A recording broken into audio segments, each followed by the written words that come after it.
The ideology that small farmers must be removed from the land is very much an ideology that was born in the United States. And I remember reading in the 30s when they started to push farmers off the land, somebody, I think their Secretary of Agriculture said that like the last bits of toothpaste have to be squeezed out of the tube, we must squeeze the farmers off the land. Because to the extent they are small farmers, there is an independent economy.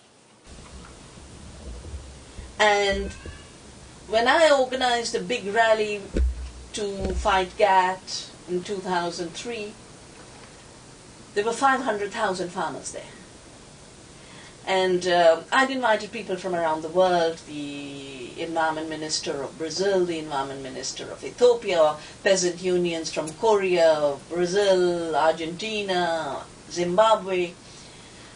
And I remember Jose Lutzenberger, who was the Environment Minister of Brazil, he looked at the sea of people and he said, this is the last remaining freedom for humanity. Needs the soil, needs the seed, needs the sun, and needs their labor and their intelligence. So destroying the small farmer is vital to establish the kind of food system that has no alternative. Because as long as, I always say, as long as there's the last free seed and the last free peasant, we can rebuild an independent farming.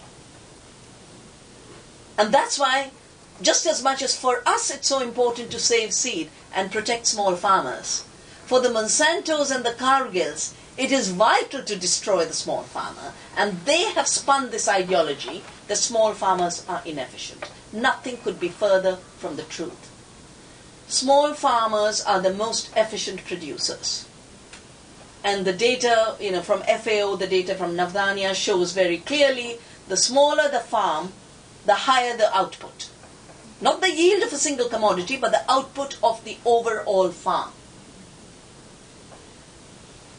In fact, large-scale industrial agriculture is highly inefficient because it uses 10 units of input to produce 1 unit of output. That's a negative economy because you're putting in more than you're getting out. And what you're losing is the waste that these systems generate. The argument that you need high-tech is one more replication of that false ideology. Because there's this assumption that people are so stupid that you just put high-tech and people will just get scared as if there's a new Holy Ghost descending. And you'd better just lie down in front of it and say, in the name of the Father and of the Son and of the Ghost. There's nothing high-tech about genetic engineering. I think that the part I like best in this film is when they go to the Monsanto headquarters and they say, how do you do this genetic engineering? And the fellow says, we shoot with a gene gun.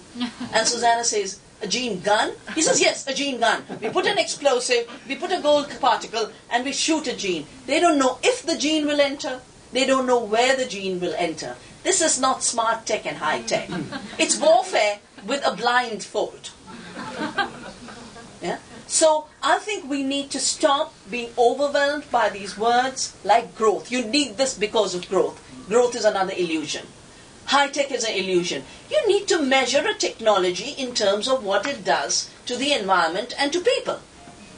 Abstract assessments and declarations of technology and high and low are just ways of taking over control over a discussion, over a thinking process, etc.